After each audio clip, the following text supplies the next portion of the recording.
হাসপাতালে ঢোকার সময় ও টেস্ট করছে। আপনি বললেন এই কথা, উনি বললেন আমি পাইনি।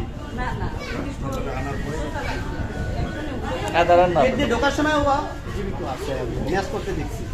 আপনি কি করছেন যে ওর চাপ মানে কলা বের হয়েছিল? হালকা কিছু বের হয়েছিল কলা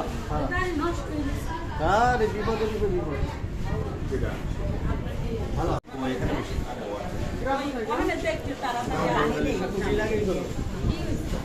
ভাইয়া কি হয়েছে ভাইয়া? কলা খাইছি, হ্যাঁ।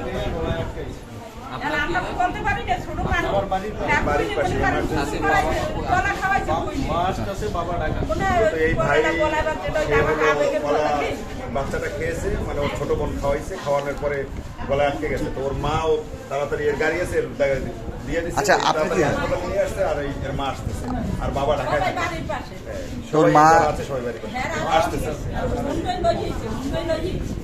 আপনারা দেখছিলেন বাড়ি কোথায়? আমার বাড়ি বড়ডালিঙ্গা। কত নম্বর? বড়ডালিঙ্গা গ্রামে দর্শক আপনারা দেখছেন একটি ছোট বাচ্চা, বয়স কত? 3 বছর। 3 বছর 6 মাস। 3 বছর 6 মাসের বাচ্চা শিশু। সে আসলে ছোট, তার বোন তাকে কলা খাওয়াইছে। কলা খাওয়ানোর পর সে কলাটা গলা আটকে গিয়ে তৎক্ষণাৎ প্রতিবেশী মোহাম্মদ মামুন সাহেব, তিনি তার মোটরসাইকেল করে মামুন সাহেবের মোটরসাইকেল করে উপজেলা স্বাস্থ্য কমপ্লেক্স এখানে বাউফল উপজেলা স্বাস্থ্য কমপ্লেক্সে জরুরি বিভাগের চিকিৎসক তিনি বাচ্চাটাকে নেই। তো তার স্বজনরা এখন পর্যন্ত আসেনি। প্রতিবেশী ভাই মামুন সাহেব আসছেন, তিনি মূলত বাচ্চাটাকে তৎক্ষণাৎ বাবু উপজেলা স্বাস্থ্য কমপ্লেক্সে নিয়ে ভাই একটু আমার একটু ডাক্তাররা তাসিম বলেছেন যে ডাক্তারকে তাসটিপ। তো এখানে এখনো তার স্বজনরা আসেনি।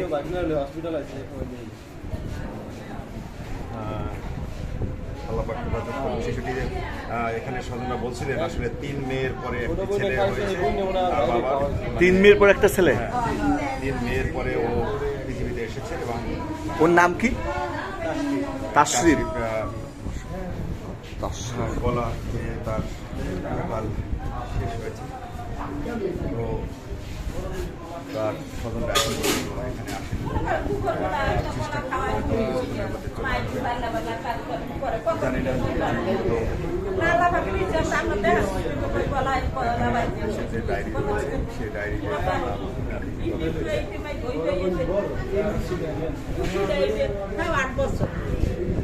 কি যে কলা খাওয়াইছে ওর বোন?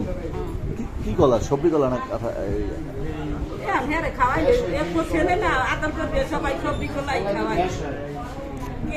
বাবা ওটা তো এখন আমাকে ওষুধ ডাক্তারে আইলো কলা খাওয়াবি, মনে করো একটা কলা খাওয়াইয়ে বা একটা কিছু খাওয়াইয়ে গোসল করাইবি, ঘুম করাইবি, কত মিলে কলাকে কিনা কেনা কলা বলতে পারেন? না বলতে পারেন? ইলেকট্রিশিয়ান ওই এলাকার।